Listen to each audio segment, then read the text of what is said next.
মানুহৰ গুণ কেতিয়া পোৱা যায় জানানে আপোনালোকে? মৰাৰ পিছত।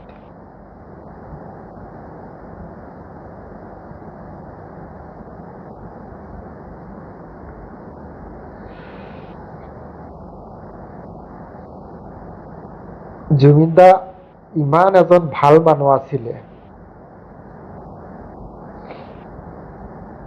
আমি ক'ব নোৱাৰিলো।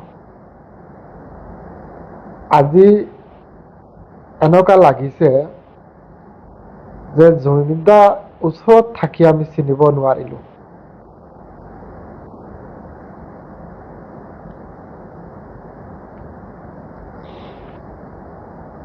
হিন্দু হওক বা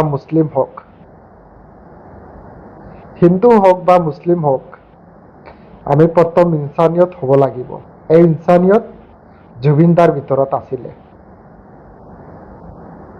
মানৱতা জুবিন দাৰ ভিতৰত আছিলে। ন্যায় অন্যায় জুবিন দাৰ ভিতৰত আছিলে। সহায় মানুহৰ কৰা জুবিন দাৰ ভিতৰত আছিলে। অসহায় মানুহক সহায় দিয়া জুবিন দাৰ ভিতৰত আছিলে। আজি শেষ কাৰণে জুবিন দাক বিদায় দিয়া হ'ল। এই পৃথিৱীত আৰু জুবিন দাৰ নিচিনা মানুহ ক'তো নাপাওঁ।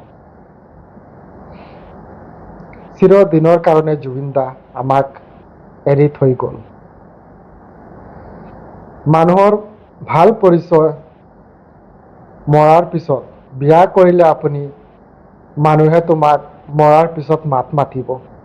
ভাল কৰিলে ভাল গুণটো আপুনি পাই যাব, বা হিন্দু হওক বা মুছলমান হওক।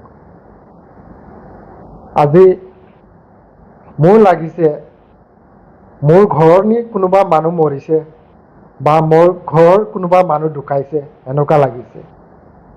ইমান মনত পৰি আছে জুবিন দাৰ কাৰণে। মই ডুবাই আছো। মই কালিৰ পৰা ছ'চিয়েল মিডিয়াত সদায় চাই আছো, যেন ভিডিঅ' চোৱাৰ পিছত মোৰ লাগিছে যেন চব মিছা কথা। জুবিন দা আছে, জুবিন দাৰ মৃত্যু হোৱা নাই।